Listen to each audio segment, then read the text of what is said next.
and here we go.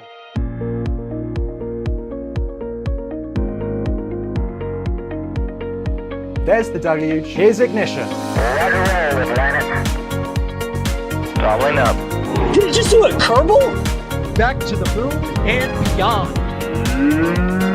Put that in the big bag, Gino. Back at home, we all have a lot of work to do, but from here, that sure looks like a perfect flow. Propulsion continues to be normal. We did have an observation. Equalize. 343 unfolds to go. It's orange. Water towers can fly!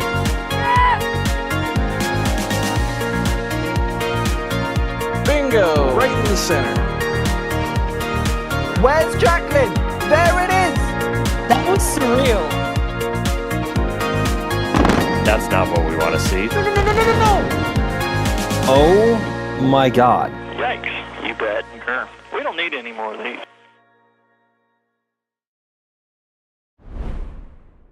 It's been in space for just a little bit over a month, and it's time to come home. That is SpaceX's CRS-34 cargo Dragon, currently docked to the forward end of the International Space Station in low Earth orbit. But as you can see in the top left, in just over 56 minutes' time, we are expecting undocking of this cargo Dragon as it starts to head back home. My name is Ryan Caton. Thank you for joining NSF's live coverage of today's events up on orbit. It's not just my voice you'll be hearing though, because we also have Alex joining us on commentary to provide all of the wonderful long answers and insight on everything SpaceX. How you doing, Alex? Yeah, hi everyone. It's another Dragon coming back home, right? And we have awesome views here from orbit. This is Sen, right? Yep. I see it's covered by my card, but it's on the top right. You can see there that it's Sen's views from the space station. That's really cool. Absolutely, of course. A big shout out to Sen, as always, our ISS imagery partner, allowing us to bring these live views to you on NSF. So yeah, big shout out to Sen. Make sure to go follow them because they stream from the International Space Station 24 hours a day, 7 days a week. 365 days a year. In the background, pushing the buttons is Jay Keegan. Thank you to Jay. And of course, thank you to all of you joining us in chat. If you have any questions or comments for us, do tag us at NASASpaceflight at NSF. Don't need to do a super chat. Don't need to do anything silly like that. Just tag us in chat and we will bring it on the screen and do our best job at trying to answer it. Well, Alex, this cargo Dragon in particular is C209. It's launched back literally a month ago on May 15th. These things, you know, a little bit of a kind of standard operating procedure for SpaceX these days. It's you know, kind of weird to say, but it's just another day at SpaceX, really, isn't it? Yeah, it is. I mean, it's the CRS-34 for a reason, right? It means there's been a few of these already on the station. I believe when we covered this, I will have to actually look it up, but I think it was like over 50 Dragons already launched to the International Space Station. So it's been a lot of them in between, you know, Dragon 1, Crew Dragon, and Cargo Dragon 2 as well. You've got a really good number of these already having gone up into space. So they have some experience already under their belts. Yeah, 57th orbital flight of Dragon. Bonkers to think about. It was just yesterday where they were catching the first Dragon with the robotic arm, and now look at it, all grown up, doing so many missions All by itself. fully autonomously. All by itself, exactly. So, obviously one of the big differences with Cargo Dragon compared to Cygnus and HTV and the Progress is that Dragon actually comes home. So, it's only been on orbit for about a month. Why does SpaceX's procedure only see them keeping Dragon on orbit for a month compared to, you know, the other resupply vehicles which will stay docked to the station for, you know, maybe half a year on end or so? Yeah, that's a very good question. Except, you know, the only exception to that rule has been the CRS-33 mission, the previous mission before this, because they carried that boost kit on the trunk where, you know, they were able to carry more propellant tanks, and there were like 2 Draco thrusters in the trunk as well, and so that allowed them to be able to reboost the station. So you kind of want to hang around for a little bit longer, right? So that mission was quite far longer than the usual cargo mission for a Dragon capsule. Now, most of the reasoning is just down to what Cargo Dragon does, which is a return capsule. right? It not only carries the cargo up, but it also can return it, which means things like Cygnus, for example, or HTV, HTVX, all those folks that they cannot return any cargo, then you just want to keep them on the station in order to be able to fill them up with the trash, and then you only return them and burn up when you are actually full of trash. They also carry a few other experiments, especially both Cygnus and HTV are meant to hang around a little bit longer after their missions, and they carry out extra science and things like that, experiments. Especially Cygnus, for example, they can deploy extra CubeSats and things like that after deployment. But Cargo Dragon is just basically just undock and return. This undocking is in a little bit over 50 minutes from now, right? But the return should be, so splashdown is just tomorrow. And it makes sense because if you're returning something, then it's probably something that might need to be inspected quickly by scientists on the ground, or if it's a material maybe that you have produced in microgravity, then it needs to be looked at by engineers and things like that look at materials and stuff of the likes. And so it just comes down to that. You don't want to keep Dragon up there for a long time. It's not meant to sort of hold a lot of trash. There's probably some cargo that really needs to be back down on Earth quite, sooner than you might want to hang around up there, right? That's sort of the basic explanation. There are other things as well, but they are much way down the list, if you will, much lower down that list of reasonings. It's just you don't really want to hang around too long for this, because you want to return the cargo back, basically. Indeed. And we also have some great views there of the Atlantic Ocean below. ISS currently flying to the southeast, headed towards Africa, about 417 kilometers above the surface of the Earth. We have been That's getting another dragon there as well. That is another dragon. Yeah. It's not the one that's going to undock. That's a crew dragon. Of course, that and is. And that should be... Go ahead. I was going to say, of course, that should be the Crew 12 dragon, because no one else is on the station right now from Dragon. So Crew 13 scheduled to come up maybe in the next 3 months or so. Crew Dragon Freedom. We have been getting some questions already, but we also got some support before the stream started, so it's only appropriate I quickly thank these people. Don't Panic 3069, thank you for upgrading to Capcom, and Chris W NSF has become a launch director member, as well, like literally part of our moderation team, and also gifting 5 Red Team memberships. So if you received one of them, make sure to thank Chris in chat, because part of the team, and also helping to support the channel, which is great to see. First up from SARD, they are asking, can we give a rundown of all the commercial vehicles contracted to fly cargo/people to the ISS? Well, I think we've already covered 2 of them, which is Dragon and Cygnus. The third would be Starliner. And then there's also Dream Chaser. And that kind of... Starliner and Dream Chaser are not, they don't fill us with happiness. They don't fill us with confidence, because Starliner, as I'm sure you're all aware, has had its own issues. And Dream Chaser is kind of not going to be going to the ISS if things continue the way they are progressing. Of course, NASA and Arianespace kind of, quote-unquote, realigning that contract. Another way to say it would be to cancel the Dream Chaser missions to the space station. But I'm going to hold out hope, but it's not looking great. It's not looking great. We all want to see that little baby space shuttle fly. Renata Liev, sorry if I pronounced that incorrectly, but you are asking, how long do you think the International Space Station has left in space before coming down? Alex, that's a great question, because it feels like the space station deorbit date gets delayed every other week. Because it was recently, it was 2030, and now there's also talk of pushing it to 2032. That also brings in the entire conversation about the commercial low Earth orbit destinations, which are the commercial space stations, which are meant to take over from the space station when it retires. So when do you think we're actually going to see this thing deorbited in 4 years' time, or do you think it's going to get delayed again?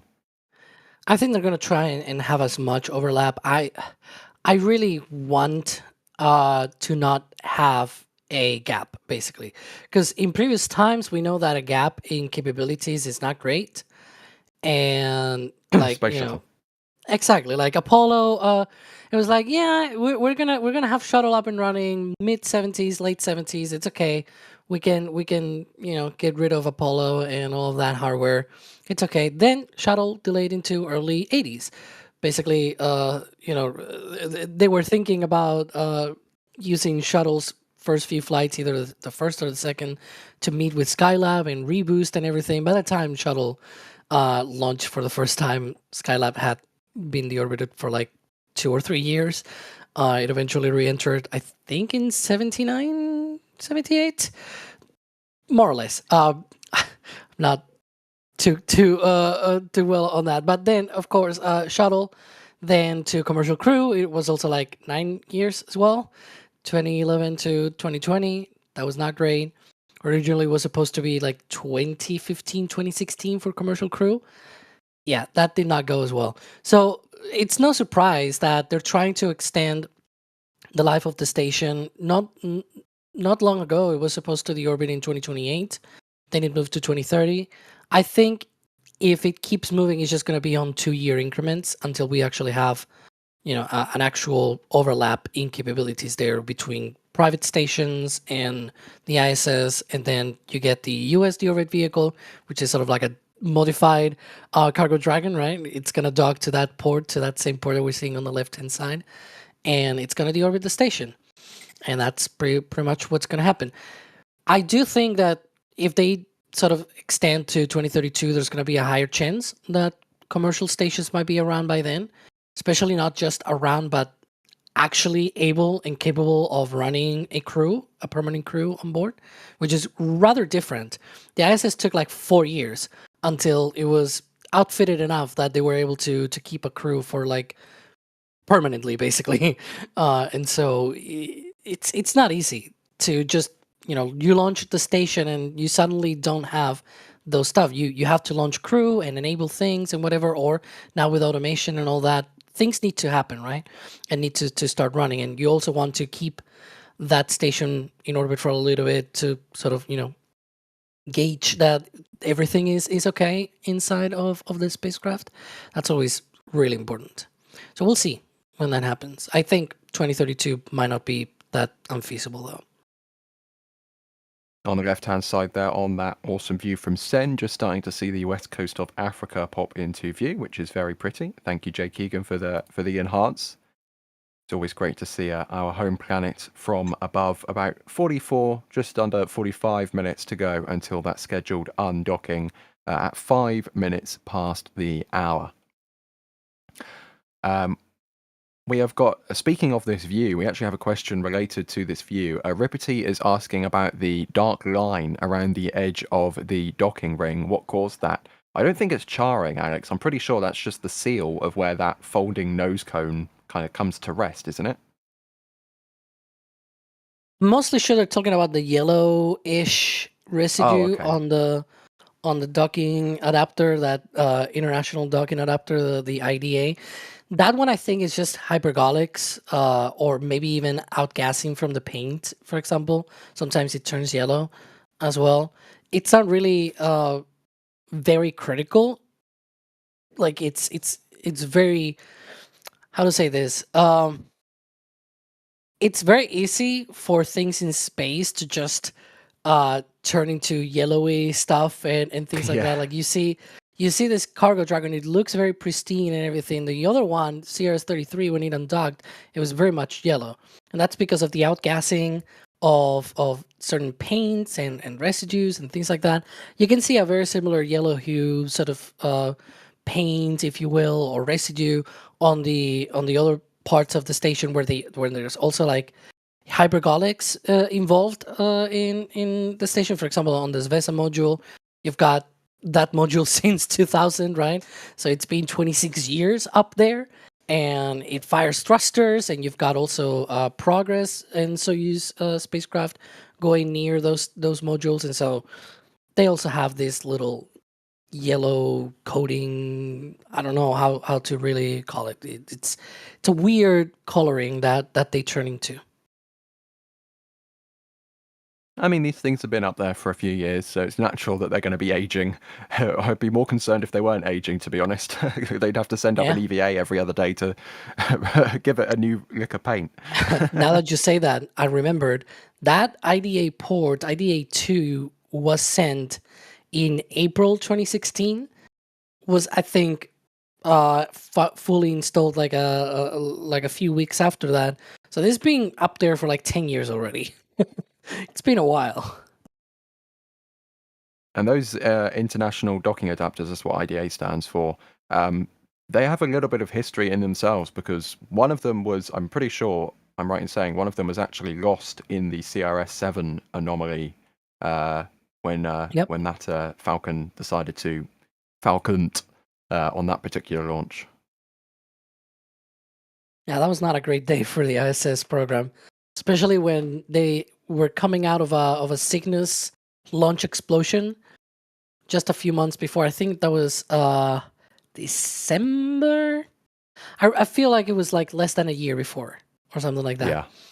And that was June 2015, and it was like, yeah, not great to lose both a Cygnus and a Dragon on different launch failures. And then there was a Progress as well. It was crazy. That year was not great. Indeed. On more positive topics, Metal Manny is asking, do you think Starship will get a chance to dock with the ISS before it retires? There was that, years ago, there was that, I can't remember if this was ITS days or BFR days, but SpaceX BFR. did do a render. BFR days, okay. SpaceX did that render of a Starship docked to the, I think it was more of a joke, but a render of a Starship docked to the space station. I mean, I doubt that will ever happen, but it would be pretty cool to see. I'd be worried about the talk of having a vehicle that big docking to the station as well. It would probably turn into like spaghetti or something with the amount of force being imparted on the station, but it would be cool to see. I'm just saying. I think at the point of that talk, he was suggesting that, because this was like 2017, Crew Dragon was supposed to debut in 2018, and therefore launch Crew like 2 years before it actually happened. And his idea was something like, well, by mid 2020s, then we get rid of Crew Dragon and then we dock with Starship and we do, commercial crew with Starship. And I'm like, are you sure about that? I remember that watching that talk live and being, eyebrow raised and everything. Yeah. Might need to be another future station. We'll see. Overly Curious Cat has a great correction. You mean the ISS docked to a Starship? I mean, in terms of sizes, the station will be larger, but in terms of mass, it will be very similar, that's for sure. It'd be more like a station docking to a station than a spacecraft docking to a station. I mean, like, genuinely, when Gateway was a thing, I'm pretty sure that was also a concern, docking Starship to Gateway, because Gateway's much... I should probably talk about it in the past tense now. I'm so used to talking about it in the present tense. But Gateway was designed to be much smaller than the International Space Station. So in that case, Starship genuinely was bigger and more of a concern. There was talk at the time that, because it was so much larger and Gateway was smaller, it's like just use Starship for attitude control, right? While the two are docked, because it doesn't make sense to just have Gateway do all the stuff when it's just such a small spacecraft docked to a bigger one.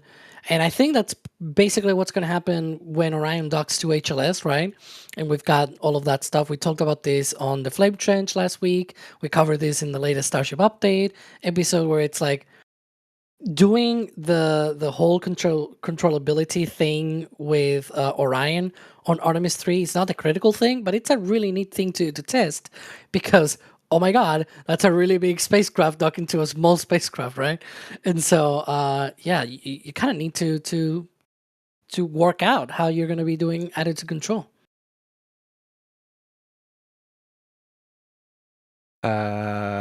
Chris W is asking, could you see Starship taking commercial modules up to space? Yes, hopefully. They are contracted to, I know they're contracted to deliver at least one, which is the Starlab space station from Voyager. Are they also going to be doing some Vast modules? I think one of Vast's modules is so big it has to go on Starship. Like, it actually won't fit on anything else. Yeah, it's a little bit more down the line, because what Vast is trying to do is they're launching Haven 1, right? Then the Haven 2 station, the initial capability sort of thing, is like 4 different modules are like stretch versions of Haven 1. And then after those 4 modules are launched, then they're planning on launching like a really huge core module. That's the one that will launch on Starship, because the other ones can fit Falcon Heavy and things like that. New Glenn, if they also want to do that as well. But the bigger one, that needs the 8-meter diameter. I guess you could also launch it on 9x4, on New Glenn 9x4, but it basically needs a really wide fairing because it's something like 8 meters in diameter. Yeah, that's for context, that's over double the diameter of that cargo dragon vehicle that's on screen right now. I mean, that's huge. Imagine the room for doing so many things. But yeah. I mean, you could do so many different types of acrobatics inside of that module. That's for sure.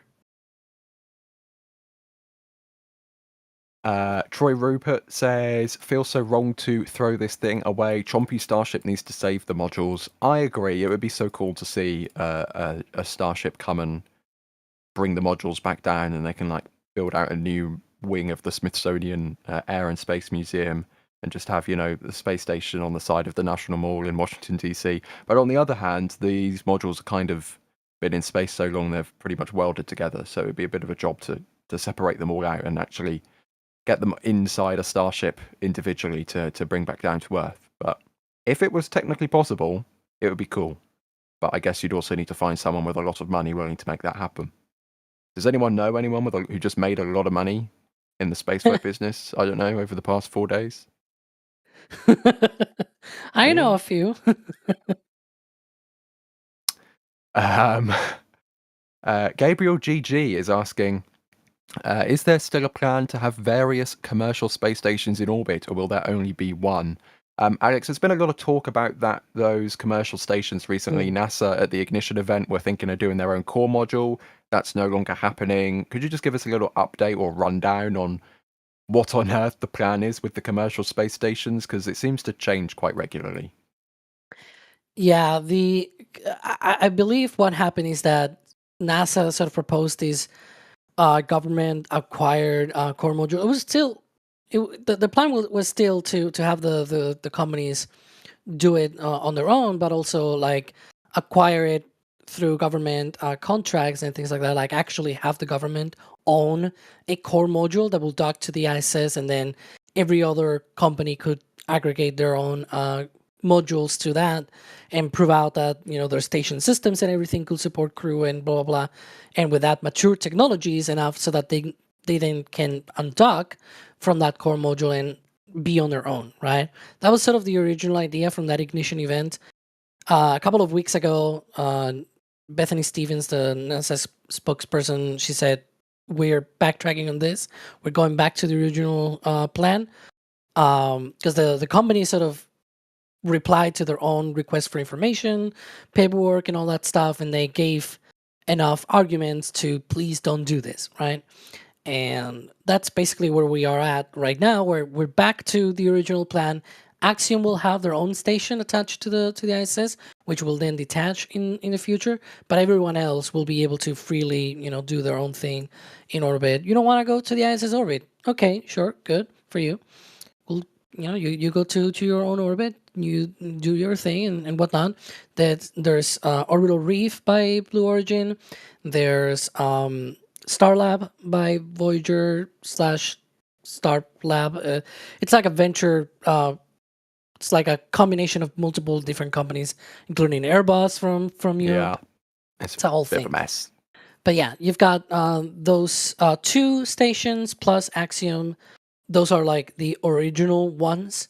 But then there's also Vast, which is sort of outside of the contract as well. So there's 4 different companies out there making these, trying to make these stations. We'll see. We have another question from Tiomac. bit more of a wider scope question. They're asking, how do you build a space station? Well, you need a lot of modules. You need a lot of modules. Well, it depends what kind of space station you want to build, to be honest. Because if you want something like Haven 1, you just build a module and piggyback off Dragon's environmental control system and call it a day. You're done. But if you want to do something like the International Space Station, you need modules, you need life support, you need power, you need fuel, you need propulsion, you need a lot of things. It's a very complicated structure. And the fact that it's been flying for, a quarter of a century, it was pretty impressive. Yeah. Diego Air is asking, why doesn't anyone else from the US fly to the ISS anymore? It's not that they don't fly to the ISS, it's that they just don't really have the same cadence as SpaceX. I mean, if we just go around the room, Cygnus has had a little bit of a whoopsie with one of its recent missions because they kind of dented a part of the hull in transport. Not great. They're also still working on their upgraded next-gen Antares vehicle, which is in collaboration with Firefly. So that's still in development. So again, a little bit of a delay on that one. Starliner, I don't really need to say anything else, do I? And then Dream Chaser has been delayed and delayed and delayed. And even though the hardware technically exists, it's just not really done anything. I mean, to answer this question, does Japan launching HTV X2, I think it's like a couple of months or something like that. Yeah, they've got their new HTV-X. Yep. And is that still in orbit? Russia... I can't remember if it's deorbited. Yeah, because they have the additional capability on HTV-X. Once they undock, they stay in orbit to do science. So, okay. I will have to look it up, but I think it was only meant to be for an extra 3 months. Anyways, that's a cool capability, and there's also Soyuz and Progress, which have been flying since forever. And hopefully soon, we're gonna have, maybe, knock on wood, the exploration company from Europe, maybe, question mark, supposed to launch a cargo capsule in 2028, but we'll see. And loss of signal. There you go. This is a very expected, very expected thing. Don't worry, we will regain signal as soon as. Did Jay press the wrong button? I think Jay Keegan, producing today's stream, pressed the wrong button. But we do have it's breaking live news, though. Jay tried to press the fade button and he pressed the breaking news button instead. We apologize. But we do have the map and their animations as well. So we have the telemetry, we just don't have the live feeds from the space station. Alex, of course, they have various different ways that the space station can communicate with the ground. I think they can go directly to the ground. They also have the TDRS network. So a few different ways, but it's not continuous coverage around the Earth, surprisingly. Yeah, they try as much as they can.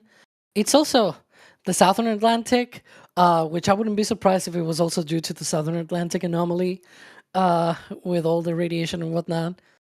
But yeah, they try to have as much continuous coverage as they can, right?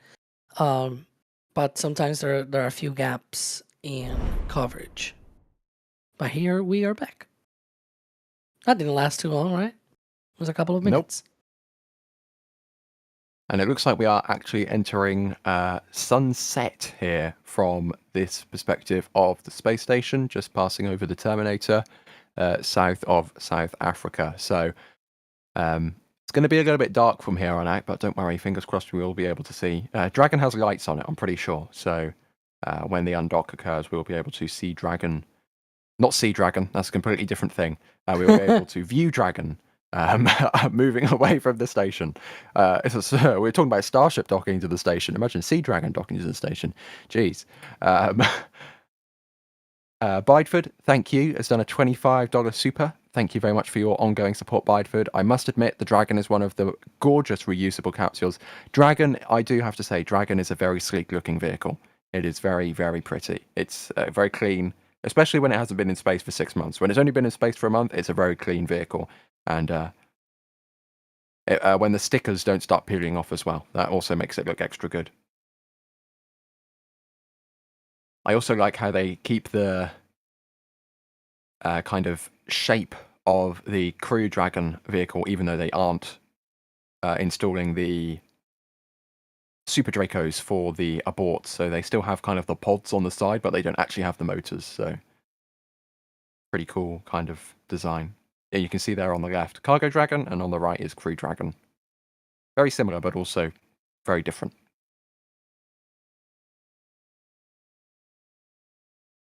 Speaking of that front docking port, Alex, Notonomous is asking, how will the ISS be brought down from orbit and burned up? Well, they're going to use a combination of the US deorbit vehicle, a modified Dragon, and also orbital decay with atmospheric drag. So basically, the atmosphere doesn't suddenly end, right? You've got more like a fade, so to speak, and still at the altitude of the ISS, which is usually 400 kilometers, 420 kilometers thereabouts. You still have enough drag that within a few months you will lose a few kilometers of altitude. And the more kilometers that you lose, the thicker the atmosphere becomes, right? And so over time, you end up getting lower and lower. So the orbit process will be, I think, for about a year. They're just going to use atmospheric drag to bring down the orbit of the station to like 350, 330 kilometers. Sorry. And then from there on, they're going to be basically trying to keep the station at a certain altitude until they're ready for that deorbit to happen. Then they'll use the US deorbit vehicle. And I think in that case, it's going to be like a 2-burn profile where they're going to be doing like a lowering of the orbit first. And then on the second pass, that's going to be the final deorbit. Because it's just such a huge station, right? It's a very big station. There you can see like a render of what that will look like. That US deorbit vehicle will be basically docked to the station for like a year while they do that, sort of deorbiting slowly due to atmospheric drag, and then at the end they will fire the engines and do that 2-burn profile. The 2-burn profiles I was explaining, it's because it's a very big station and you only have so much time to do the deorbit burn, and so if you were to do it in a single burn, it will probably be like a 90-minute burn, which is a long time. It's a full orbit basically, so that's not ideal. But if you split it like in 2 different burns, then that's basically the way. In between all of this, they're also going to be using the progress on the Russian side as well to keep up with the attitude control, because as you go lower and more atmospheric drag hits the ISS, it becomes a little bit harder to control, especially with the big solar panels like you can see there. It sort of acts like wings, even though it's still very diffuse air, but there's still some of it. And so attitude control starts becoming a problem when you go really low down in the atmosphere, like below 300 kilometers and things like that with a vehicle this big. But yeah. We have a follow-up question from Blurberry. They are asking, will it deorbit the whole station in one piece? And yes, I'm pretty sure, unless some bits fall off, it is going to be the whole thing is going to be ditched into the ocean pretty much. Yeah, that's going to be a really big re-entry corridor for that thing. Yeah. It'll be a good live stream as well. Looking forward to getting a boat.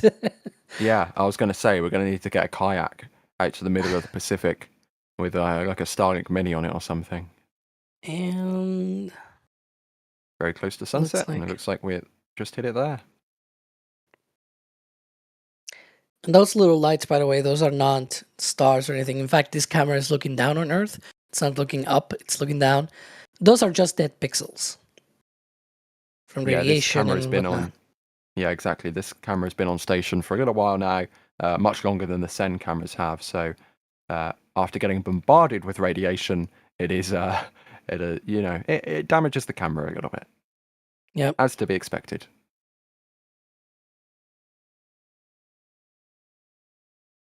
Let's see here. Kaysen WX. Kaysen Weather. How many times has this Cargo Dragon SN flew? Dragon? I meant Alex. I just called you Dragon. Alex, this Dragon is C209. I am a dragon. Yeah. Should have put a voice to that as well. I'll do it. No, continue. Sorry. I had to. I'm asking. This is Dragon C209. How many times has it flown before? Yeah, so this one has flown before 5 times. I guess with this one already 6 times.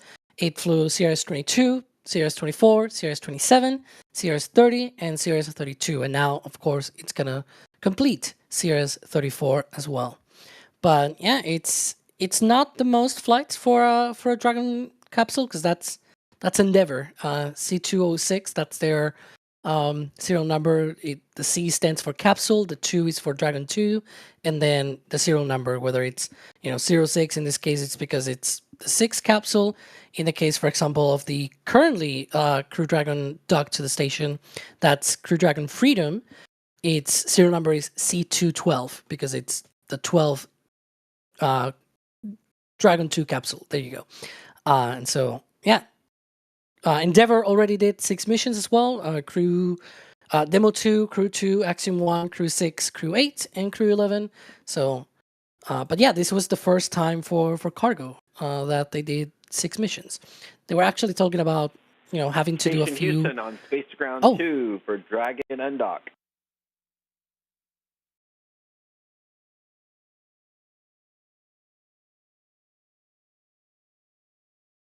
See if we can hear back. Is the station going to respond?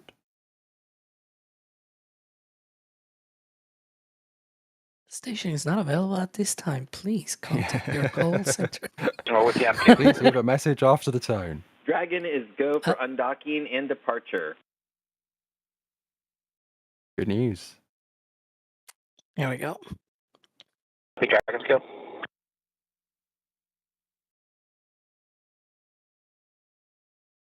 If it wasn't obvious already, we of course have the live loop on stream. So we are listening in to the communications from the ground and the International Space Station as they get ready to undock Cargo Dragon CRS-34.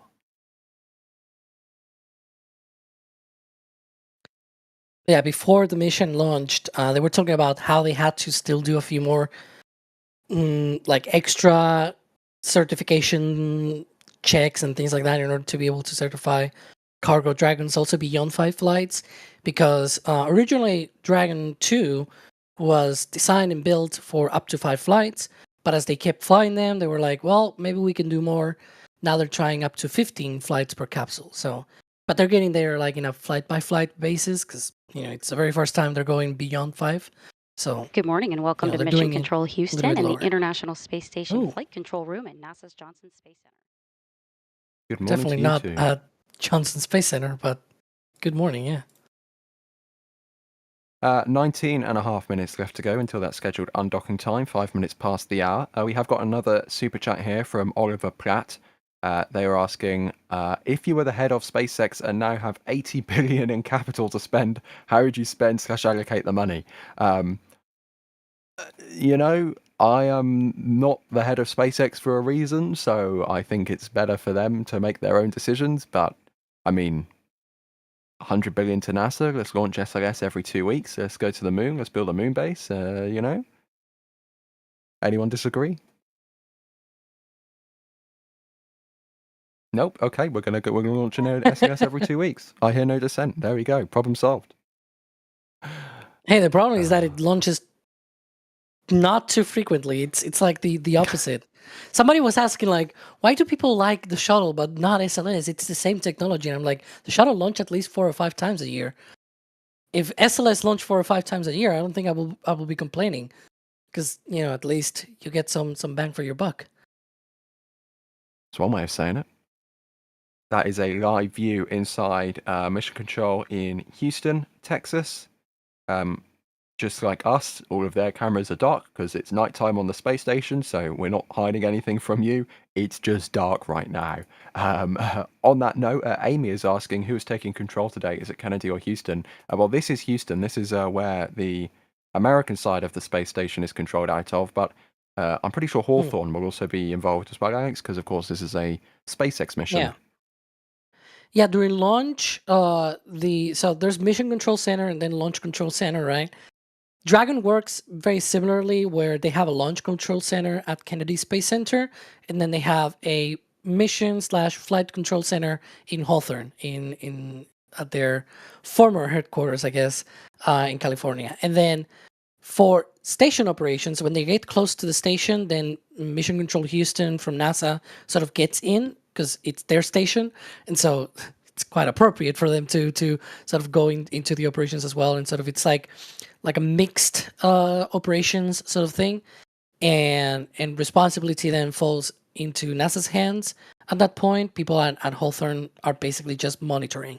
For undocking, it's the same process but backwards, where it starts with NASA authority and NASA control, basically, with people in Hawthorne monitoring and things like that. As soon as the undocking occurs and they are clear from the station, like there's a few departure burns that they have to do with Dragon in order to back away, so to speak. And so once those are complete and Dragon is far enough away from the station, then they hand over full control to SpaceX, and SpaceX does their own thing for the orbit and splashdown. So yeah, it's a little bit like that, basically. The station also has multiple different mission control rooms. There's one in Europe. There's another one in Moscow as well. JAXA has another one in Japan. There's many of them across the world. Of course, it is the International Space Station, so international partners have their own control centers for their own different astronauts in the case of, Russia, Japan, and Europe, and also, scientific experiments. There are science experiments from many different countries flying not only on this mission we're about to see undock, but also on the space station itself, of course. Oh, for a split second we saw Dragon. That might have been a replay, I'm not sure, but that is another live view inside Houston, Texas, at the Johnson Space Center. We are hearing from NASA that they are still targeting the undock time 5 minutes past the hour, or in 15 minutes and 35 seconds from now. So not hearing of any delays on that front, which is good news. As we continue to count down, fortunately, we can't really see any launch scrubs today since we're not launching anything. I guess they could scrub the undock, but that would be a little bit annoying. Is it technically a scrub or just a delay? I don't know. I'm not scared to say the scrub word on today's stream. That's the point I'm trying to make. 15 minutes to go until undock. You cannot really scrub an undocking, right? You haven't. I think the only thing that needs a scrub is that IDA port, which is getting a little bit yellow. Yeah, just use like a wet towel. Oh, wait. We have a question here from D.A. Swanson. They are asking, what is the orbiting altitude of the ISS compared to civilian satellites? Well, I can tell you as a fact right now, the space station is 435.8 kilometers above Earth, 270.8 statute miles if you are imperially inclined. Alex, how does that compare to some other, like communication satellites? Well, I'm going to compare it to Starlink because it's the most common satellite. Yeah, it's the most common satellite right now in orbit. So compared to Starlink, there's multiple different shells. For example, Starlink Direct to Cell, the Starlink Mobile now, as they call it. Those satellites are located actually lower than the station. It's about 360, 380 kilometers in altitude. Most of the original Starlink satellites were launching to a 530 to 550 kilometers, so they were higher than the ISS. However, they've been lowering some of these orbits down to I think 460 to 480, that sort of band. It's not one single orbit altitude, so it's more like a band of different orbits and different altitudes, and also different inclinations as well, because some of them are 53-degree inclinations relative to the equator, others are 43, etc., etc. But yeah, the orbiting altitude is very comparable, like maybe just 100 kilometers above or 100 kilometers below. It's sort of like an ISS sandwich. And you've got, the bread is the Starlink satellites, in the middle you've got the ISS. Other civilian, so to speak, satellites, for example, GEO satellites in geostationary orbit for communications, weather, and all that stuff. That's way out there, 36,000 kilometers. So yeah, quite far away. It would be a very crunchy sandwich. I'm not sure I'd want to consume said sandwich. I don't know. You might have it will be moldy, that's for sure. That's a good point. Got a lot of. You might have noticed some of the camera views flickering to those standby screens at the Johnson Space Center. We are expecting signals to be regained in about 30 seconds from now. So once again, a planned, scheduled, and for the first time, that is inside SpaceX's mission control at Hawthorne, California. Is that a new landing leg in the background? Have they added a landing leg on display? That's the entrance to their building. It's sort of like a yeah. It's this sort of landing leg that it sort of goes up and down. Yeah. I've never noticed that before. You've never? It's been there even since before they started landing boosters. It was already there. I knew they had the Dragon, of course, because that was in the background of every live stream. I think we can also see slightly the heat shield of the Dragon. I've never noticed the landing leg before. Yeah, that's been there again. I think since 2015 or something like that. Goodness gracious! Well, that shows how much I pay attention to these things. If you go back to, I think it was one of the webcasts from 2016. They talk about it. Okay. So I didn't launch that many times in 2016, so I can probably find it. Yeah, I think it was either. I think it was CRS-8. Maybe the one where they did that. I don't remember exactly. But yeah, we're getting close now to when they should be doing the final checkouts. They already gave the go for undocking. Yep. Maybe good if we explain what they do for undocking. I mean, that's a great procedure. I mean, we literally have a question in chat. Case and Weather is asking, how does the ISS crew prepare for the cargo undock? Oh. So, I mean, there's also other things that the crew don't do that is more, on a mechanical side of thing. But Alex, take it. Go away. Don't go away. I mean, go ahead. Yeah, they basically load the so when it comes up to the station, right, they have to open the hatches and all the stuff that they do where they have to equalize the vestibule between the ISS and the cargo Dragon. They open the hatches between the two spacecraft, and then they are able to access all of the cargo inside. They unpack things, and as they unpack, they also repack things, because sometimes even right away they start already packing cargo Dragon with things for return, especially if they're things that they're just waiting for a spacecraft to return back home. Sometimes they're stored in places around the station. So they do that for over a month. Mostly the front part of the so like the first 2 weeks or so is just all unloading stuff, with only just a little bit of loading things on Dragon. And then the second half of that, like the other 2 weeks, are the opposite, where you have very little unloading to do anymore. And there we can see a really good graphic of the spacecraft attached to the ISS. But then, in those last 2 weeks, you basically do a lot of the loading of things that you want to return on Cargo Dragon. Then when it's time for return, they close the hatches. They do the depressurization of the vestibule. This sort of, again, it's like this little space in between the two docking ports and the two hatches that gets depressurized. Now, Dragon is docked to the station through 12 hooks, and they are sort of in groups of 6. So you've got one group of 6 and then another group of 6. You also have 2 umbilicals for data connections with the ISS and power as well. So the Dragon basically can be turned off and doesn't need to use its own solar panels, and just uses ISS power. So those 2 umbilicals disconnect first for undocking, and then they start sort of unlatching the hooks in groups. So you first have the first set of hooks of 6 hooks unlatch, and then the second the second group unhook as well.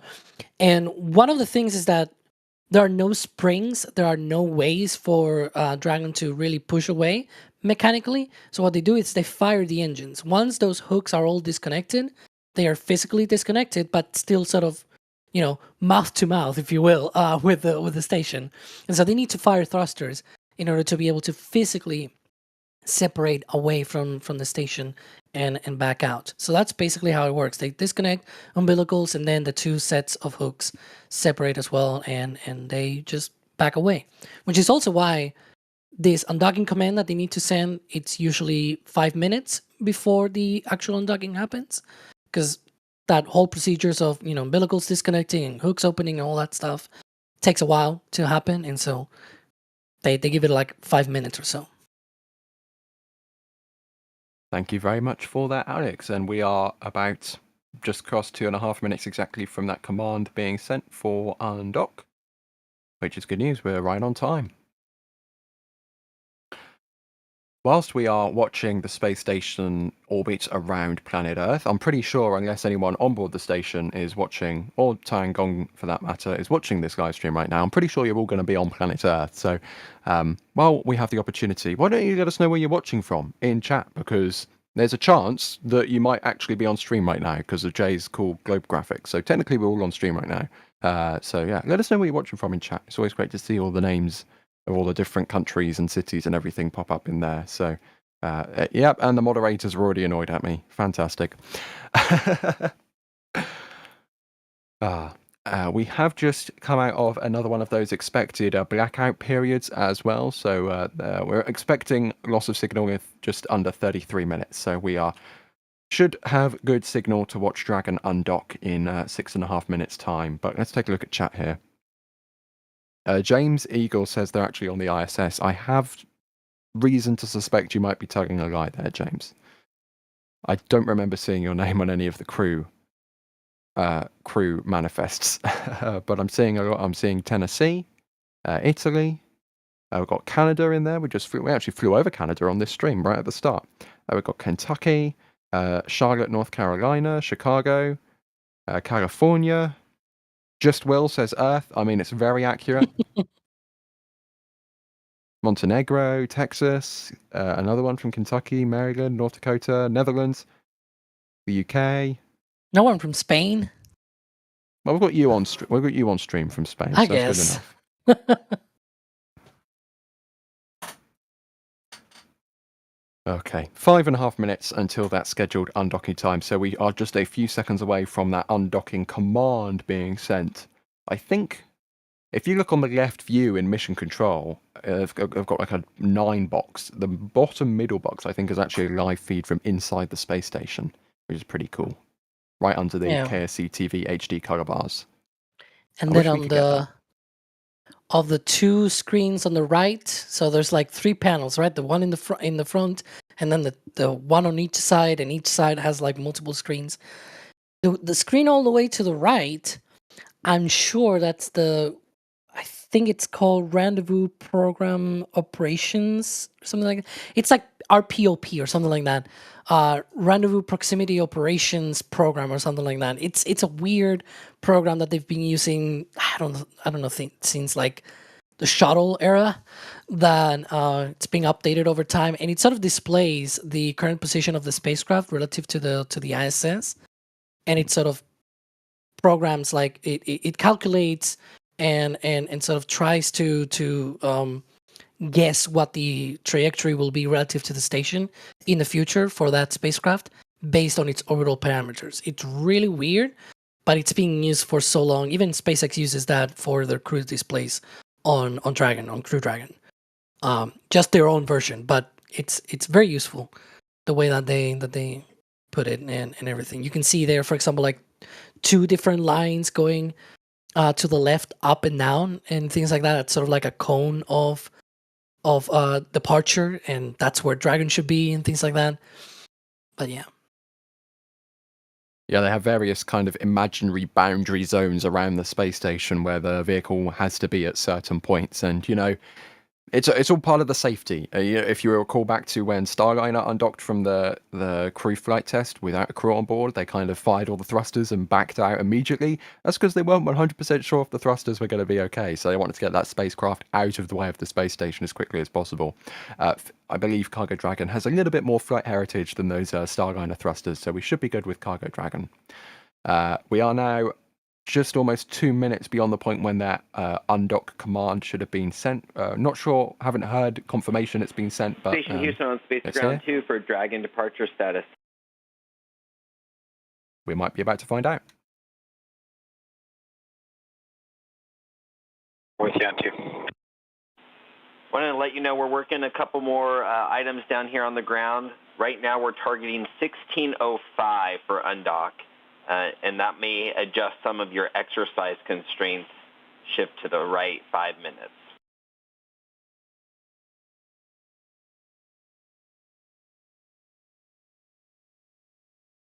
Copy 1605 targeted undock, and that will affect our shutter and exercise constraints.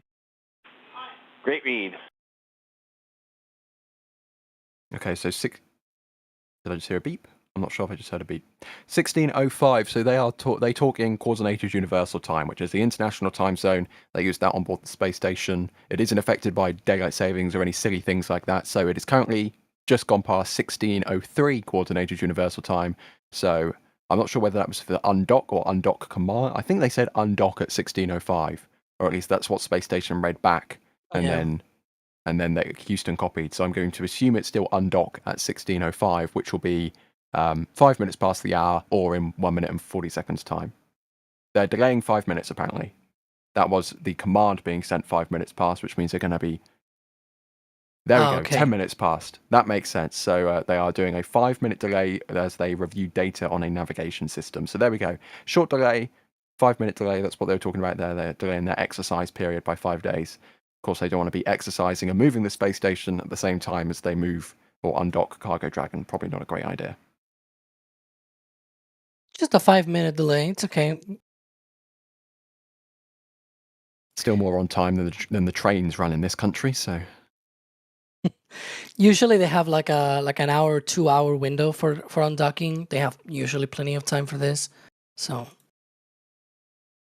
they're good. And we have heard that the data review on the navigation system is a Dragon side issue. So just one last thing that SpaceX teams looks like are checking off. Obviously, it doesn't seem like a big issue considering it's just a 5 minute delay. So there you go. We're already pretty much back up the net minus 5 minute mark for that undocking. But we will keep listening in to see if NASA has anything to say. Get those live communications from Mission Control in Houston to the International Space Station.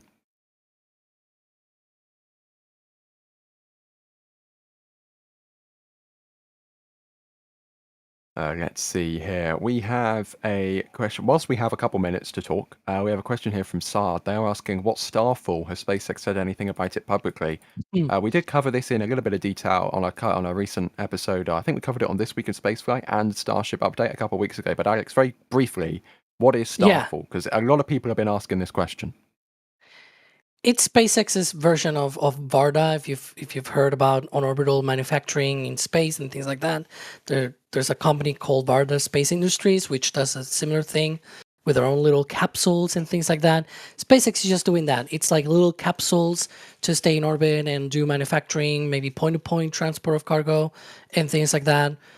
They really have like a very wide variety of applications if they really fully put this to work, basically. But yeah.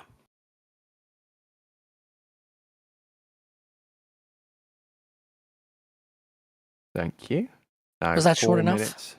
Short enough for me.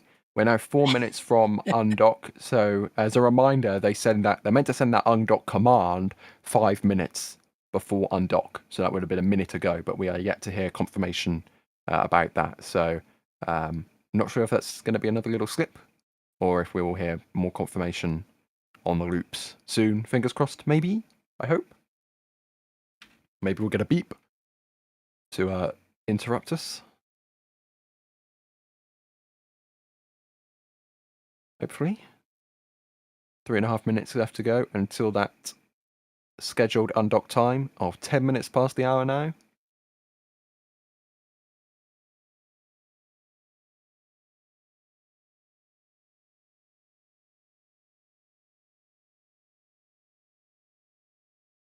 Not heard anything. Station Houston on Space to Ground 2 for undock status. Here we go.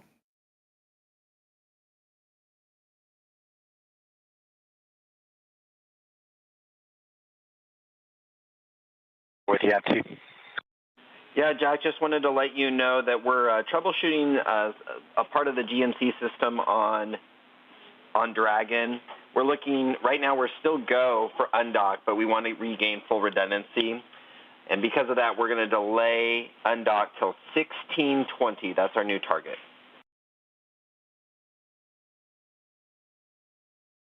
Hey guys, troubleshooting GNC. You could still undock, but you're choosing not to, and you're targeting 1620 for the next attempt. Thanks for the update. That's a good read, and obviously that shifts your constraints on the shutters and the exercise to the right. 20 minutes.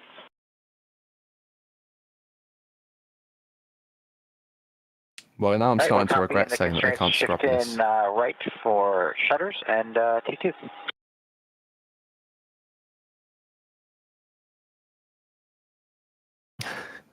I don't think this undocking is being delayed for upper level winds. It sounded like, if I heard correctly, they're still troubleshooting that GNC issue on Dragon, so they could undock if they wanted to.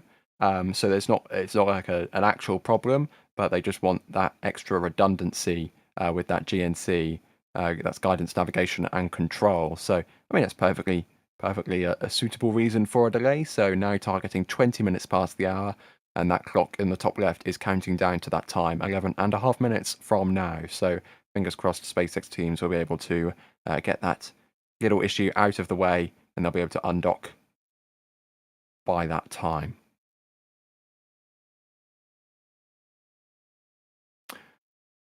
We have a question here from UFO. Can the ISS reentry also use... Not on the station side, is that correct?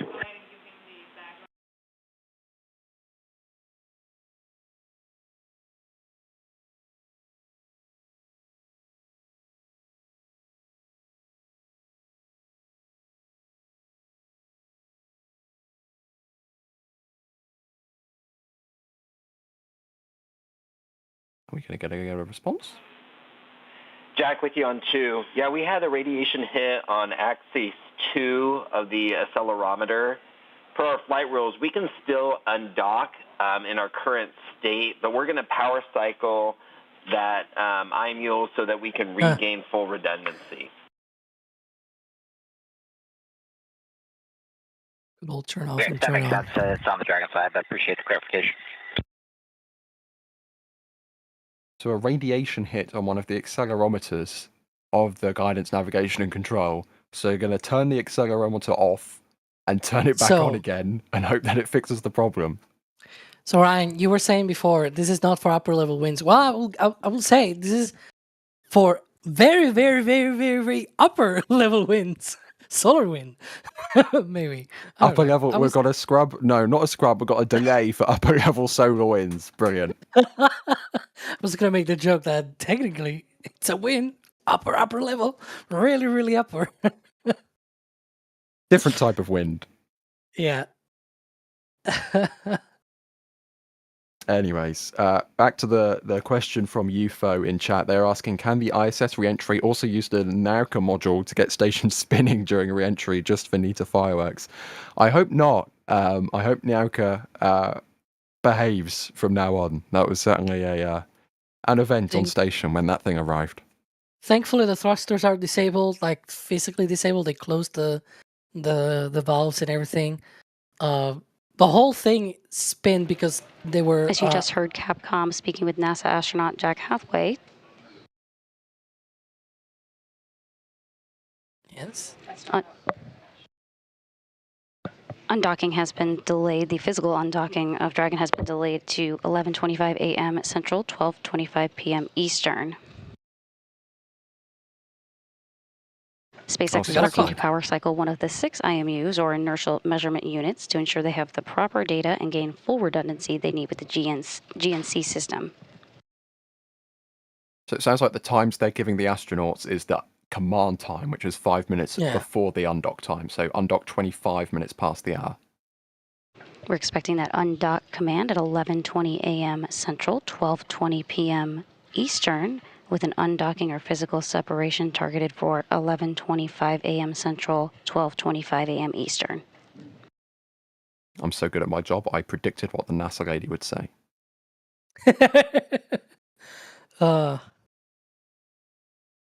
Thank you, NASA PAO at JSC. But yeah, when the Nauka thing happened, they just basically closed off all the valves, so that the thrusters basically fired and they fired until they ran out of propellant. But it's still good to use. I think they still use Nauka for holding the propellant, but the propellant tanks are not really that well to fire thrusters, and also because, we know a little bit of the history of Nauka where they had to modify the tanks and everything because they were just running out of time on their certification. That was a long history. With you on 2, Jessica. Yeah, the changes in undock time, I just wanted to make sure that we were on the same page with you for exercise. It looks like the no exercise constraint is only for 5 minutes, beginning at undock and lasting for 5 minutes, and then the no T2 is 20 minutes after undock, lasting for 10 minutes. So right now, the current undock of 4:20, the first one would begin at 4:20, is that correct?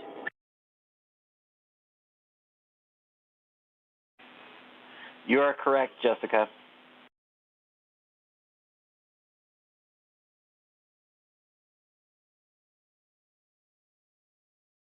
All right, great, thanks. And we're still looking at 4:20 currently, correct? That's correct, 1620. Okay, copy, thanks. Again, that 20 minutes past the hour time is for the command to be sent. The actual physical separation happens about 5 minutes later. Because, Alex, as you were talking about earlier, there's a few things they need to do. They have hooks and procedures that they need to physically disconnect before they can push away from the station. Yeah, and it's not great if you were to do that while they're doing exercise because the whole station just basically wobbles. We saw this on Artemis 2. It was a much smaller spacecraft, but still wobbles. So on Artemis 2, whenever they did exercise, the cameras on the solar panels will wobble back and forth, and that was because the whole spacecraft was just wobbling as they kept doing that exercise. Same deal happens on the station. It's much bigger, so it's not as dramatic as on Orion, but still wobbles, and you don't want to do undockings and everything while the whole thing is just up and down and doing weird stuff. Oh, we have orbital sunrise coming up really soon. Yeah, this is always very pretty. Just peeking over the horizon now. This is the atmosphere being backlit by the sun, so that's really cool. And we should be getting closer to orbital sunrise very quickly. Let me just look at the timing. That is 2 minutes away from now. So when the clock hits minus 7 minutes and 55 seconds roughly, that's when we should see sunrise. So that's going to be pretty cool. Over the Pacific Ocean right now, 422.1 kilometers, 262.3 statute miles above the ocean. Almost might be visible from Hawaii. Depends. If you're in Hawaii, I mean, it's ridiculously early in Hawaii, but if you happen to be in Hawaii and you're watching the stream, look to the west in the sky, you might see the space station in a couple minutes. I was going to say if the skies are clear, but it's Hawaii, so the skies are probably clear.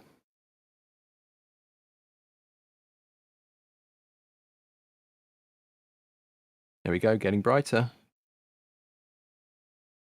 Should see the station start getting illuminated any second.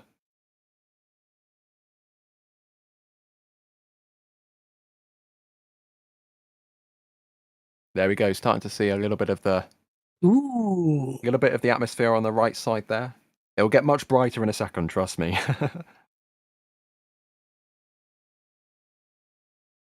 Like a little sliver there of Earth.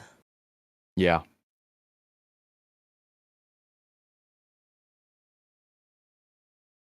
There you go, you can see it's getting brighter now. I think we can just about start to see some orange peeking through there. Oh wow, is that like reflection from the clouds, like in between the clouds? Maybe. That is so cool. But that is the sun. Yeah, Just but starting it's sort of peek like, through. but if you see, it's sort of like peeking out between clouds, or is it just my imagination? That was so cool. Yeah, these orbital sunrises are always so pretty. Again, these views coming from our friends over at Sen. They stream live 4K views of the space station 24/7, 365 over on their channel and website. So make sure to go follow Sen, because yeah, these views would not be possible without them, and these are very pretty views. And to add to the good views, we have good news, because we have had a good power cycle on that accelerometer, that inertial unit, and they are in a nominal state. So it looks like we are finally on track for undocking. Great timing in daylight in 7 minutes and 20 seconds from now. So wonderful news.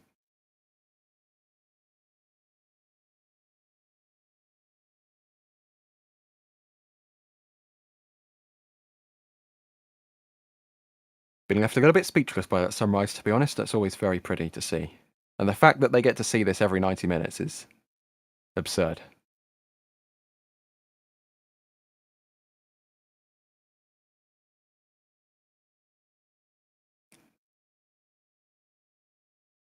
Live view on the right is from a little bit further away on the station, looking back from the Kibo module. It's a little bit stretched. I think this is actually a standard definition view that NASA kind of stretches to fill an HD box, but we've got plenty of views to bring you of undocking in just over 6.5 minutes from now. So don't go anywhere, because we should be seeing this undock momentarily, if we are not going to be blinded by the sun, thankfully. But I mean, you can see how these cameras get fried with radiation with just how bright that, massive nuclear reactor is in the sky. I mean, the fact that the cameras look so good for so long is pretty... Teams at SpaceX in Hawthorne, California, cool. And here in Mission Control Houston just pulled go to send the undocking sequence here in just about 1 minute from now.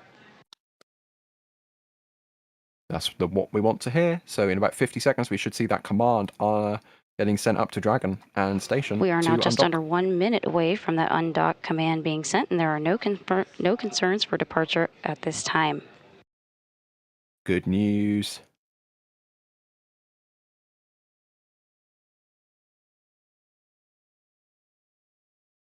You know what? I'm going to say it. I'm very happy they delayed, because we get to see this in daylight. It would have been a shame to see this in nighttime. So I'm happy with this delay. I don't mind this delay.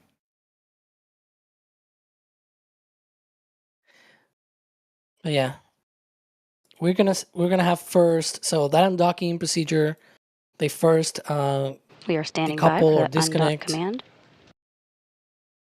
Yeah, they first disconnect the umbilicals with the station, power and data, and telemetry command sort of connections with the station, and then there are 12 hooks in sets of 6, and there's the first set that sort of the undock sequence has and begun. Then the other one. Oh, there we go. With that undock command being sent, the departure process is completely autonomous. And once all the hooks are disconnected, I believe she was about to explain it again, but I'm also able to explain. The Dragon, you can see there's like a few thrusters there on the back of the bottom of the capsule, basically on the left, where the NASA logo and the US flag are located. There's like thrusters there. There's like a set of thrusters that actually points a little bit outwards, and they're going to fire those in order to back away from the station once that undocking happens. Because there's no pushers, there's no springs or anything like that. But they have the thrusters for that. We've got confirmation that the umbilicals have been disconnected, so Dragon now using its own power, and I think we can also see one of the lights there on the capsule. Mm-hmm.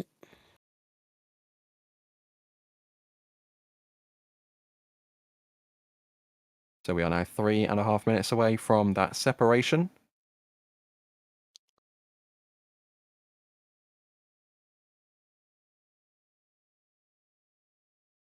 And those hooks sort of open very slowly, so it takes a while for them to fully open. They first open 6 of them, then the other 6.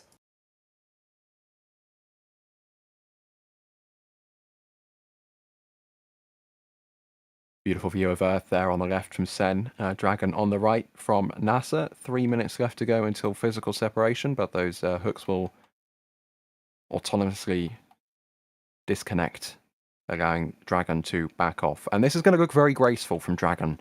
But remember, these two spacecraft are traveling over 27,500 kilometers per hour, 17,000 miles per hour, 7,600 meters per second. These things are booking it around Earth.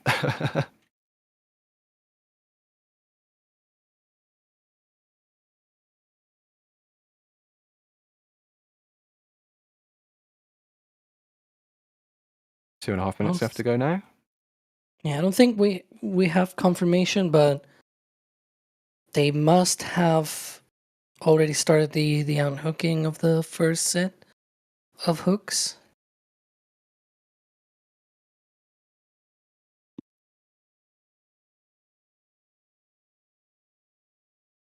Two minutes left to go until full separation. And the first set of hooks are now open.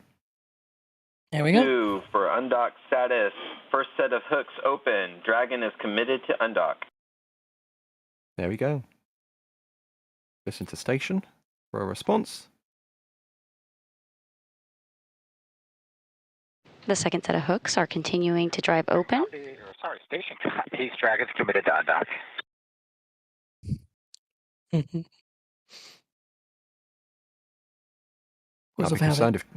I'd be concerned if Dragon was committed to undock at this point, because nobody should be on board. Yeah, but he was the pilot on Crew Dragon, so yeah, probably force of habit, having to say those commands like that. Yeah. 60 seconds until physical separation. Stand by for the second and final set of those 6 hooks to unhook. And it's quite funny because they use those same hooks to then, when the nose cone there that you can see popping out, it then closes down, and they use the same hooks to also keep it in place. Because why not? Instead of, making up some weird way of securing it, you use the same hooks. 25 seconds to go.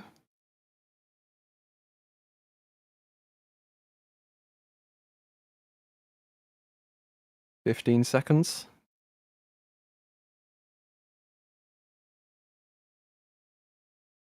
Under 10 seconds. You should see Dragon gracefully push away from that forward port.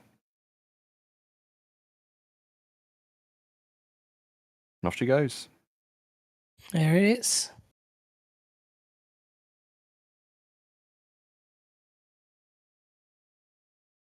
And we have confirmation that the Dragon spacecraft has undocked from the International Space Station at 11:25 a.m. Central, 12:25 p.m. Eastern. As the space station was traveling 260 miles over the North Pacific. You can see all the hooks there around the pedals, and the 2 umbilicals there on each side, on the left and right. One is sort of green, and the other, or maybe blue, and the other is red. Mm-hmm. There you can see the thrusters firing. Yep. And even the wobble from the camera there, that's the wobble of the force that undock imparts on station. Live from Crew Dragon, looking back at the International Space Station. Cargo Dragon. Forward port. I keep doing that. I keep doing that. Yeah, it might also be like the thrusters, might impinge a little on the station as well. That, it's built for that. Ooh, Cygnus. This is a great view looking back. We can see Cygnus and we can see Progress, I think, in the background there as well. Or is that a Soyuz? I can't tell. I think that should be a Progress, I believe. I think it's the Progress with a wonky antenna, if I'm not mistaken. Okay. I will have to actually look back on that, but I think it is. And we've got departure burn 0 is complete. You can see they're just at the top of the SEN camera, and now backing away from the station. Getting away as quick as they can out of the various imaginary spheres and spheroids they have around the station. Keep the crew safe. 2 minutes past undock. I know it's a Soyuz. Okay, it's a Soyuz. They look the same from the end, so Yeah, the bottom half it's very similar.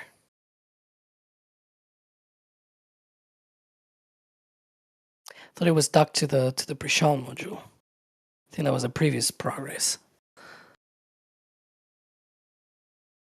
beautiful views of CRS-34 as it backs away from the station. Bit of a 45-degree reversal. It gets out of the way as soon as it can. Almost going to get a dragon eclipse here, it looks like, with the direction of the sun that it's coming from. It's pretty cool. You can see the blinking light still, even though it's illuminated by the sun. Do those blinking lights actually serve a purpose for docking, or is it just to look cool? Because I can't imagine the space station is looking for the blinking lights. Well, if you were to lose complete tracking and data from Dragon, it's probably good to have an idea where it is. And so if you were to see, for example, the side, so if you were to see a blinking light, you know it's the docking light, right? The one in the hatch. And so you know it's facing you. If you don't see it, then it's not facing you. You might see other lights from Dragon. You were pointing out the ones on the sides. Maybe you only see the one that's red. Maybe you see only the one that's green. If you don't see any, you may be looking at the trunk. And so just looking at the lights, if you have no data at all where Dragon is, you can guess more or less at least where it's pointed at, and maybe even the distance, if you have good tracking, visual tracking of it, especially when it's in darkness. Like, this is assuming it's in darkness. In daylight, obviously, you can see it, but in darkness, and they can spend 45 minutes in darkness, sometimes a little bit more. So, yeah, lights are not silly, if you think about it. Worst case scenario, you probably want to know where that thing is. Just like boats and planes. There we're now just over 4 minutes from undocking separation, physical separation between CRS-34 and the International Space Station. We are approximately 2 minutes until the next departure burn. That'll be a 23-second burn from its Draco thrusters to continue backing away from the station. Another live view from the forward end of Cargo Dragon. Got it right that time. See there the massive solar arrays of the space station on the left and right. You can also see the IROSs, the rollout solar arrays, which augment the power of the space station, being installed much more recently. They're much smaller than the original solar arrays of the space station, but they actually suck in much more power thanks to the upgrades in photovoltaic technology. Look at me with the big words. And they're also covering some of the old, like a little bit of the area of the old panels are also covered because they're in shadow, right? Like right there on the left. And even then, it's still more efficient this way to do it.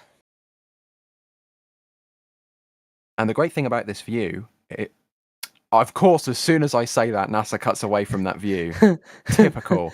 Absolutely typical. But I was going to say, you could see the Harmony module up front, you could see the Kibo module on the right, and then you could see the Columbus module on the left. And on the part of the scientific platform on the Columbus module is actually where the SEN cameras are located. We see that firing from the Draco thrusters on Dragon. But yeah, I was going to say, we could actually see the SEN cameras on the Columbus module, but we can't because NASA cut the fit. There we go. Thank you, NASA. They're listening to me. That gantry on the left side of the Columbus module, of that left pressurized module, is where those SEN cameras are. Yeah, that's the Japanese exposed facility, I think it's called, or module or something like that. It's like a rack with different platforms where you can do science with materials and whatnot. But we were able to see there some of the thrusters firing. I believe one of the other departure burns is now complete. Departure burn 1 complete and nominal. This is really a spectacular view. I mean, you can see the 3 IROSs and the 3 on each side. See the massive radiators. Is You can complete. see the Crew Dragon.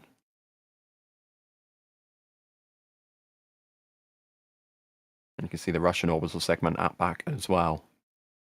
And that one is a progress. Yes. That's connected to the Poise module. I wish, you know, SpaceX, can you put a point tilt zoom, pan tilt zoom camera on the front of Dragon, please? Or can you steer Dragon? And you can just see there on the send view on the left-hand side, Dragon in the distance. It's hard to tell because it almost looks like another speck from the reflection of the sunlight, but it is there in the background.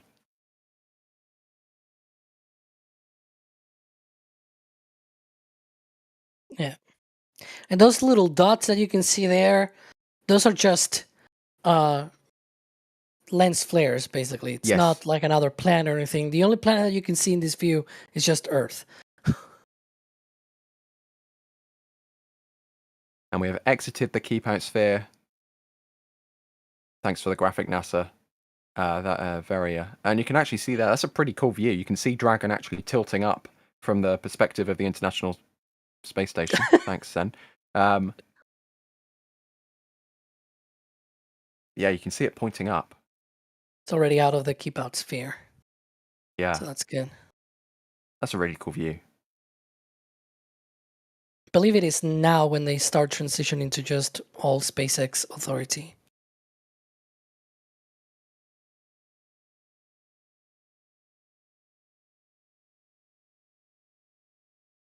I mean, it's so impressive that not only are we able to pull this off, you know, actually docking and undocking spacecraft in space, but also the fact that we can get live 4K views of it happening. I mean, that's also pretty sweet.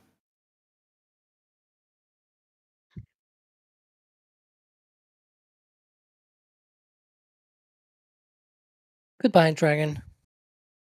See you soon. Fingers crossed. Unfortunately, NASA won't stream the return, but we will get confirmation on Twitter at least, hopefully. Yeah, some people were asking about coverage of the orbit and landing and things like that. They only do that for crew missions. They don't do that for cargo missions. Also, we don't know yet when the splashdown will be. We don't even know the trajectory of the splashdown. Usually, you can come from like southwest, northeast. Sometimes it's northwest, southeast, basically. And so yeah, it's a bit up in the air because SpaceX has not said which one of those they'll take. And so, but you know, if it is the one that's coming northwest, southeast, if you are on the central coast of California or even southern California, then you might see that. So stay tuned. Yeah, we've seen the Cargo Dragon and Crew Dragon, for that matter, re-entries. Viewers like you have spotted them in California, which is pretty cool. I also think Sen's camera also spotted the trunk re-entering the atmosphere. You know, because thankfully the stars aligned, or the space station and the Dragon aligned. So Dragon was beneath the space station, re-entering the atmosphere, and we could actually see the big kind of plasma trail from Dragon's trunk from the space station. That was pretty cool. I can't remember what mission that was, but I think it was last year or the year before maybe, but that was a pretty cool thing. Pretty cool view. Yeah. But yeah, they have two different opportunities to be able to re-enter, and so right now they're only saying it's tomorrow. It could be tomorrow morning or tomorrow in the evening, because you know the two opportunities are sort of like 12 hours in between each other, because you have to wait until the Earth has rotated enough times to go to the other side of the orbit for that re-entry. So yeah. Yep.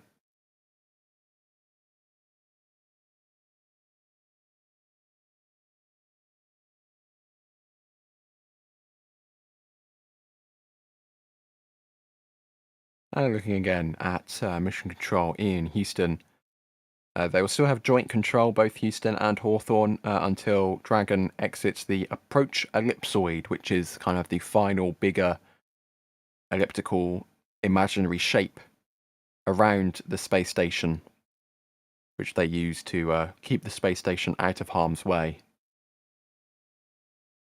should anything go wrong. But Dragon is a very proven vehicle at this point. And the reason we're looking at Houston right now is because we've just entered another one of those planned loss of signal periods with the space station.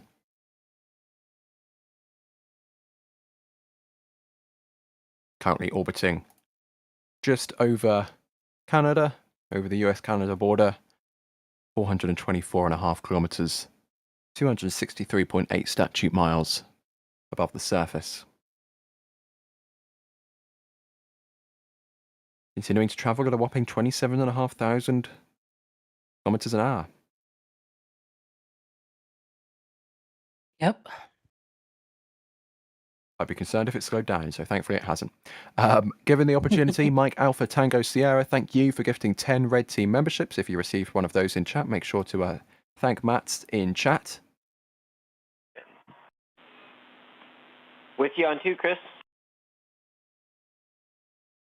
Hey, I am temp stowing this Yeneve 1485 install, and I noticed we've had a Yeneve temp stowed there for a while now, 1318. I just wanted to double check if we were tracking that as back in the Node 3 end cone, or if we're tracking it as temp stowed in stall. We're checking. I guess the better question is, where do we actually want that one? Copy. We'll get you an answer.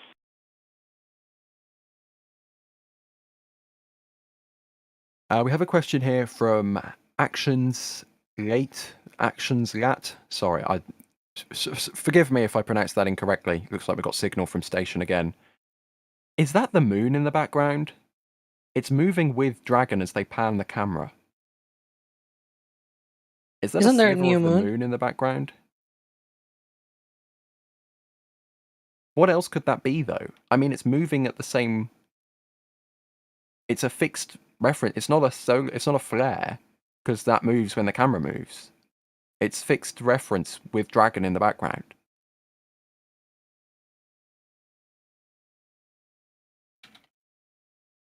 Hang on, I'm gonna open NASA Eyes on the solar system and see if I can look at the moon and see if it looks like that.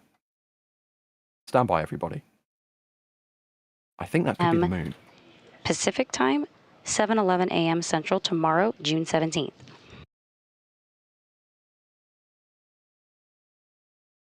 Oh, that was the splashdown time. They finally told us, Alex.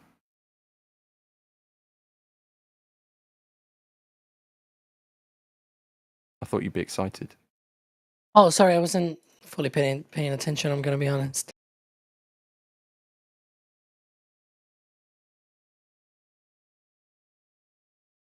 Let me re-listen. So the moon, in relation to the space station right now, is directly above it. And we are looking above it because that's where Dragon has gone. It's gone forward and up. So I think that's the moon. Never mind, we can't see it. Okay, it's funny because they say 7:11 a.m. Central Time, but it's like their own stuff says 7:08. Whatever. It's weird. Dragon, NASA being NASA sometimes.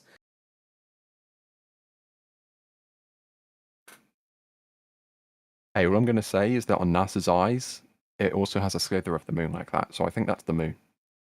I'm like 99.9% sure that's the moon.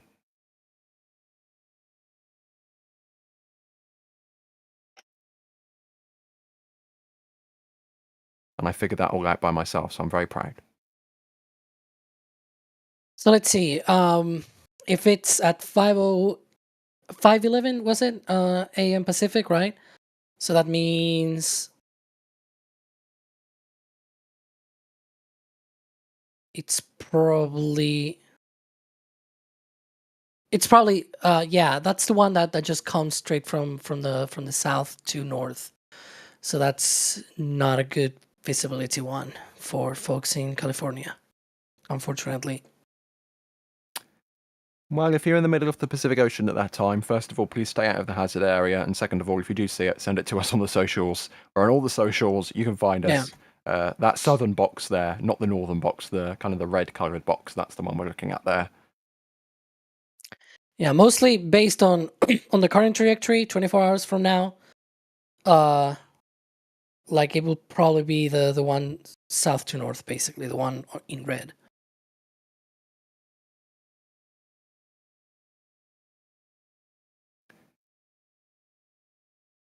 So not that long actually until splashdown. So definitely one of the quicker returns.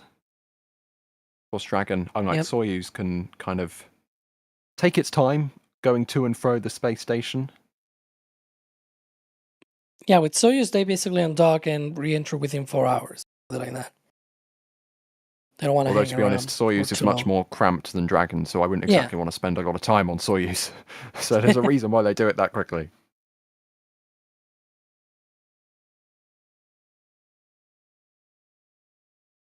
There you go, 17.5 minutes since undock. Dragon continuing to float away from the space station.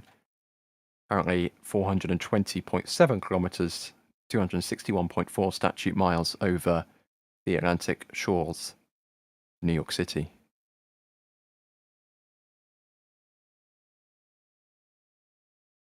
I can't see the moon anymore, but the moon was definitely in the background. Like, I'm 99% sure that was the moon.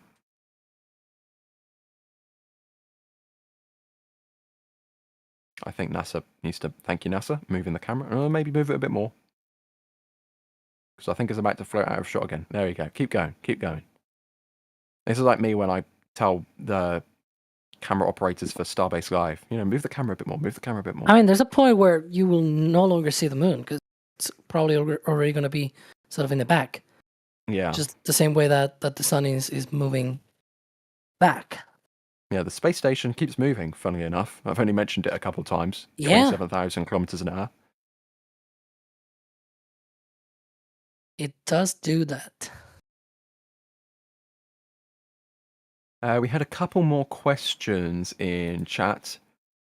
Chris W. was asking, did they fix the leak on the Russian side of the station? Also, if that did occur again, could that module be ejected into space instead of the emergency evacuation?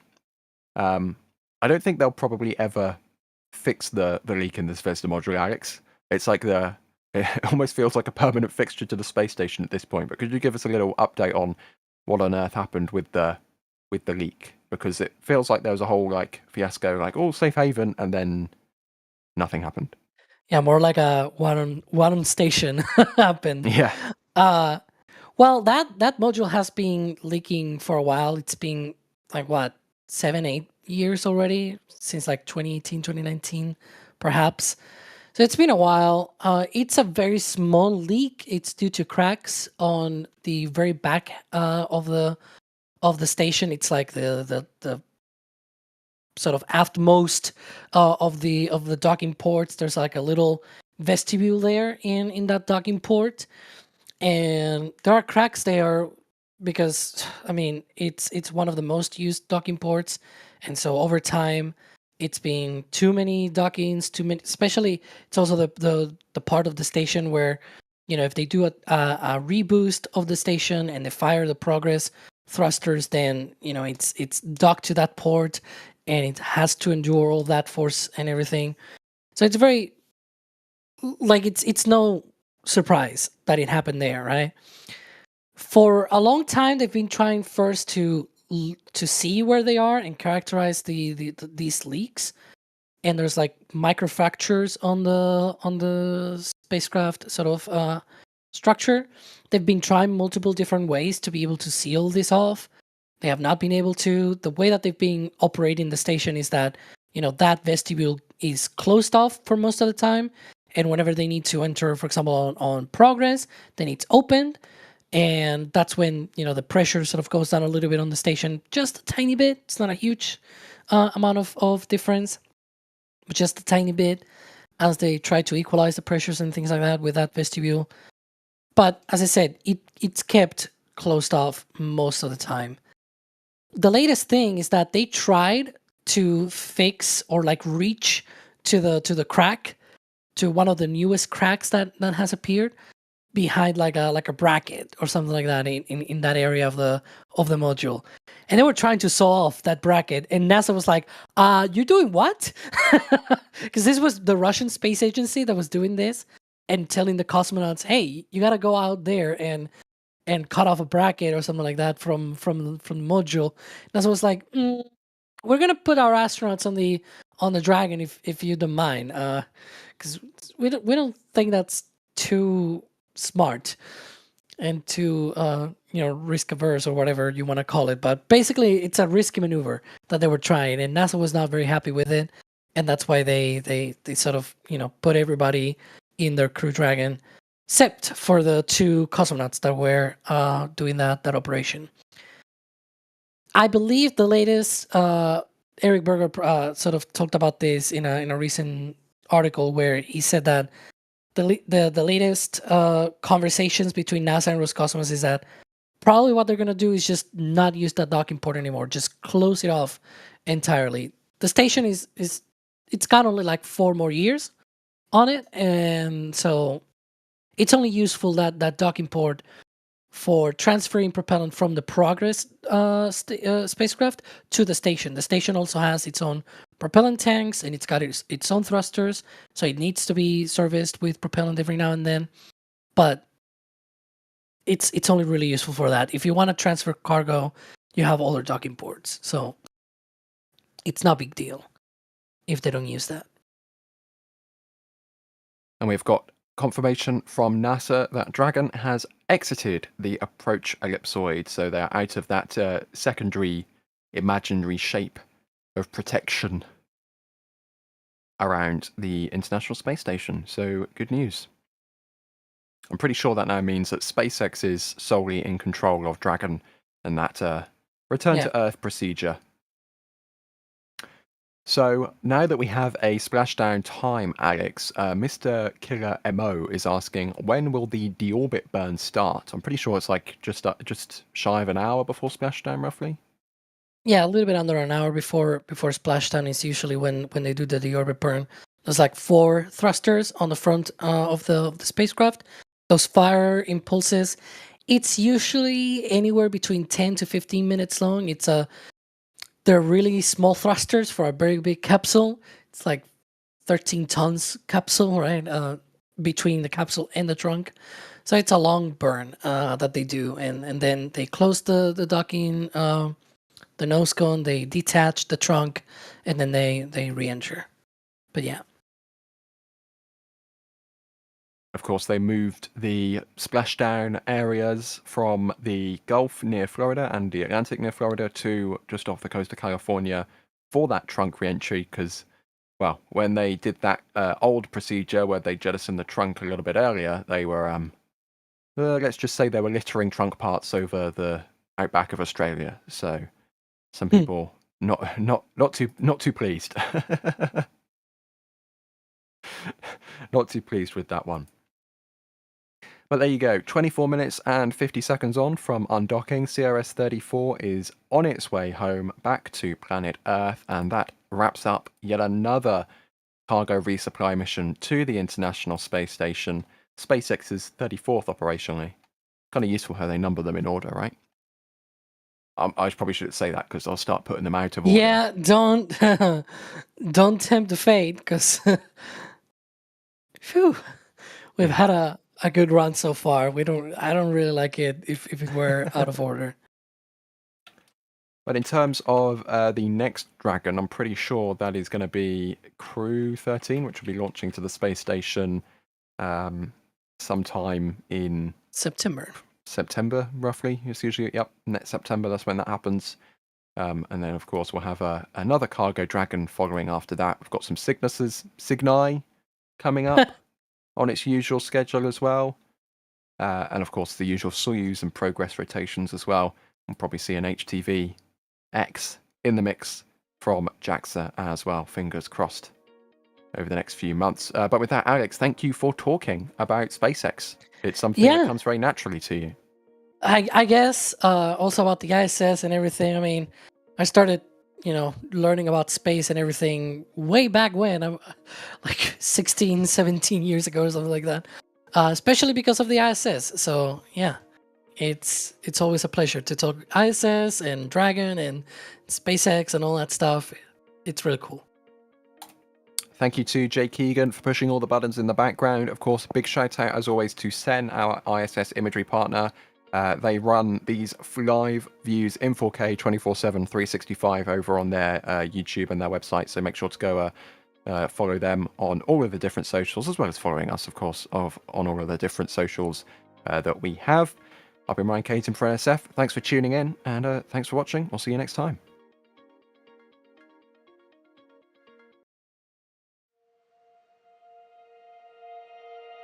And here we go.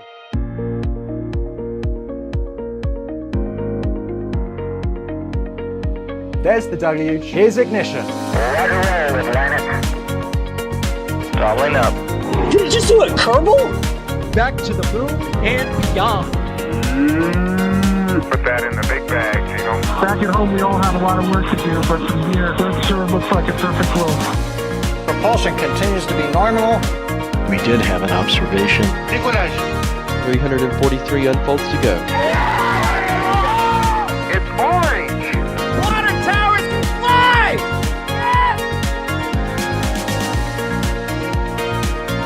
Bingo! Right in the center.